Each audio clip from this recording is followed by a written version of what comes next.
रसखान जैसा पठान, सैयद इब्राहिम पठान रसखान, वो कहता है कि शासन छोड़ो, मैं त्रैलोक्य कुर्बान कर सकता हूं। किस चीज पर? ब्रज में जो करील के कुंज हैं, जिनके नीचे से कभी कन्हैया निकले हैं, अगर ये देखने को मिल जाए तो मैं कल्प वृक्षों का बाग कुर्बान कर सकता हूं। उसके ऊपर मैं तीनों लोकों का राज्य न्यौछावर कर सकता हूं। अगर भगवान मुझे कहें कि रसखान सुन, तुझे 8 सिद्धि और 9 निधि प्रदान करता हूं, और दूसरी तरफ एक काम यह है कि जहां कन्हैया गाय चराते थे वहीं तुझे गाय चराने का काम देता हूं, तो रसखान कहता है कि मैं लपक कर गाय चराने का काम ले लूंगा, 8 निधि छोड़ दूंगा, 9 निधि छोड़ दूंगा।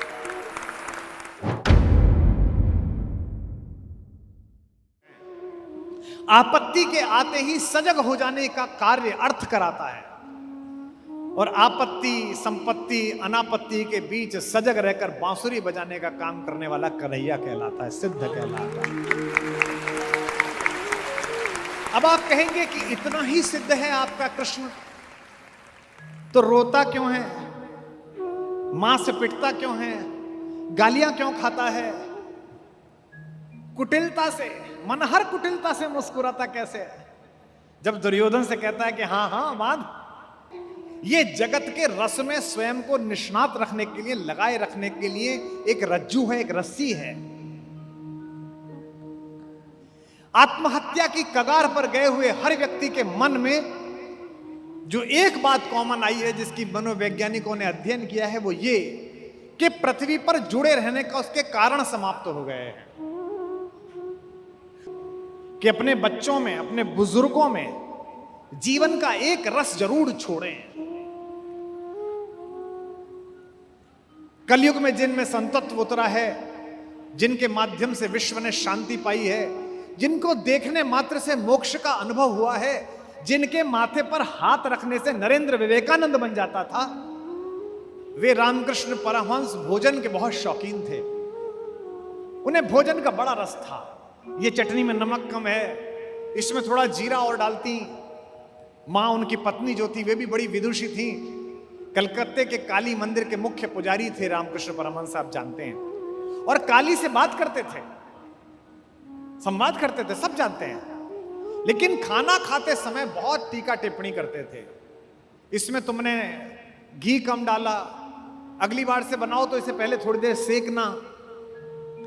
एक दिन गुस्से में उनकी पत्नी ने कहा, इतने बड़े विद्वान हो, दुनिया भर के लोग तुमसे प्रवचन सुनने आते हैं, नरेंद्र जैसे बच्चे तुम्हारा आशीर्वाद लेके विवेकानंद बन गए, और तुम ये 24 घंटे ये इस शौक में लगे रहते हो कि इसमें स्वाद था और ये बनाओ। तो उनका मुख थोड़ा म्लान हो गया। रात्रि में शयन के समय उन्होंने अपनी पत्नी और मां से कहा, जो हमारी मां है, उन्होंने कहा कि तू जानती है, इस पृथ्वी में बने रहने का मेरा एकमात्र रस भोजन है, और मैं तुझे एक बात बता रहा हूं, जिस दिन मुझे भोजन में रस आना बंद हो जाए, उसके 1 हफ्ते बाद मैं पृथ्वी छोड़ दूंगा। और ऐसा ही हुआ। एक दिन उन्होंने खाना खाया, उनके बाद मां ने खाना खाया। मां ने कहा, आप अजीब आदमी है, इस सब्जी में मैं नमक डालना भूल गई, आपने बताया ही नहीं। उन्होंने कहा, मुझे तो पता ही नहीं चला। तो मां ने तुरंत तार भेज के नरेंद्र को बुलवाया कि तुम्हारे गुरुदेव के समय पृथ्वी पर कम रह गया है। और 6ठे दिन बाद रामकृष्ण परमहंस ने स्वामी विवेकानंद की गोद में शरीर छोड़ दिया, प्राण छोड़ दिया। जीवन का रस बनाए रखने के लिए एक रज्जू डालनी जरूरी है। राम से ही यात्रा कल से चल रही है। राम के दुख ने विश्व को बांधा है, राम के कष्ट ने दुनिया को एक साथ बांध दिया है। वनवास के लिए निकला है वो सुदर्शन युवक, तो पूरा विश्व रोया है। तापस वेश विशेष उदासी, 14 बरस राम वनवासी। हमारे उत्तर प्रदेश में गांव में गीत गाया जाता है,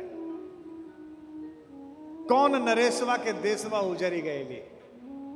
ये कौन सा राजा है जिसने अपना घर बर्बाद करके इतने प्यारे बच्चों को जंगल भेज दिया है। महिलाएं बात कर रही हैं। अब पंक्ति आती है कृष्ण पर और राम पर, राम के दुख ने विश्व को बांधा है और कन्हैया के आनंद ने विश्व को बांधा है। यह अंतर है। क्योंकि अंतिम यात्रा तो आनंद की ही है। कल भी मैंने बताया था भगवान का नाम क्या है, भगवान का नाम है सच्चिदानंद। आनंद तो अपराधियों को भी आता है, आनंद तो महिलाओं को, घरेलू हिंसा का शिकार करने वाले पुरुषों को भी आता है, आनंद तो गली के कुत्ते को उसके दिवाली के दिन उसकी पूंछ में पटाखे बांधकर उसे कष्ट पहुंचाने वाले लंपट और नालायक बच्चों को भी आता है। आनंद तो अपने मां बाप के सामने अनर्गल बहस करके उनका अपमान करने वाली नालायक संतान को भी आता है। आनंद तो विश्व में इतनी बड़ी जनसंख्या का कत्लेआम करने वाले हिटलर को भी आता था, लेकिन वो दुखांतिक आनंद था। एक आनंद होता है कि आपके पहुंचने से लोग प्रसन्न हो जाएं। मैं आज इस छोटे ठाकुर से यह कहता हूं कि अपने बड़े भाई बड़े ठाकुर से बात करके मुझे सिर्फ इतना साहस प्रदान करे, मुझे इतनी आयु प्रदान करे, मुझे इतनी चेतना प्रदान करे कि वाम पथ पर जाती हुई एक पूरी पीढ़ी को मैं राम पथ पर ला सकूं। इतना काम हो जाए तो अच्छा हो।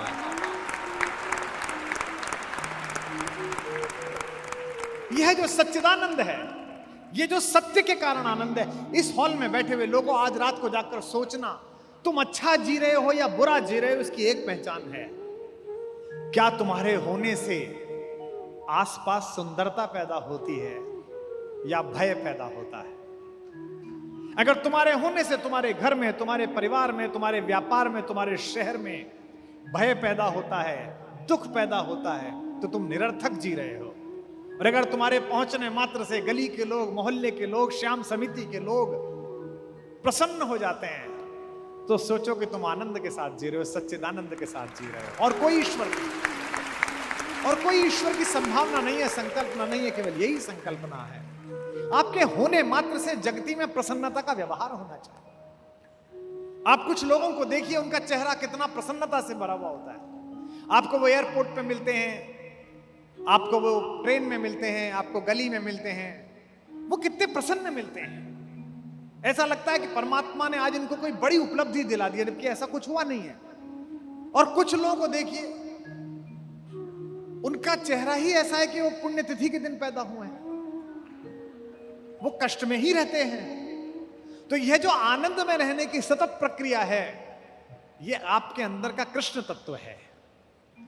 संकल्प इस परिसर में लेके जाइए कि आज के बाद आपके होने के कारण आपका समाज, आपका जिला, आपका शहर दुख नहीं, केवल और केवल आनंद अनुभव करेगा। तब आनंद है,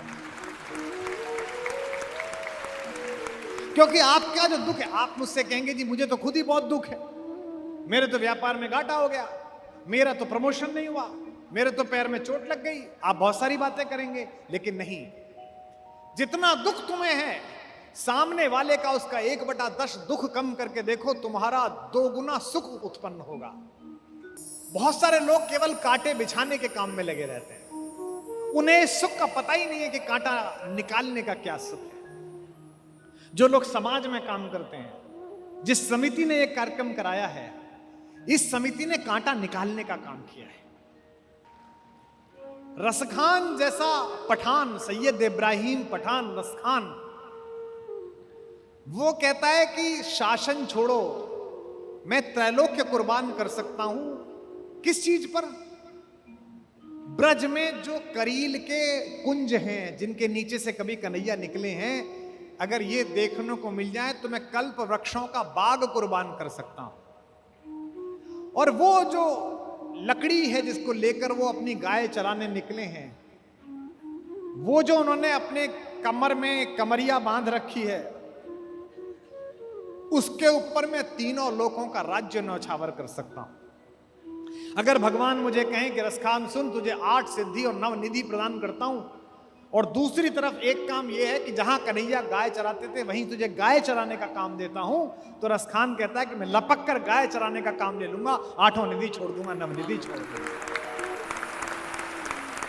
तात्पर्य यह है कि जड़ चेतन को रस से भरने वाला वह कृष्ण सही मायनों में रस की खान है। रसखान का वही प्रिय हो सकता है कवि का, जो पूरी दुनिया से असंपृक्त, जिस पर काम भी असर नहीं करता, उस शंकर को भी रास में जो आमंत्रित करके नचा दे, उसका नाम कन्हैया है, उसका नाम है।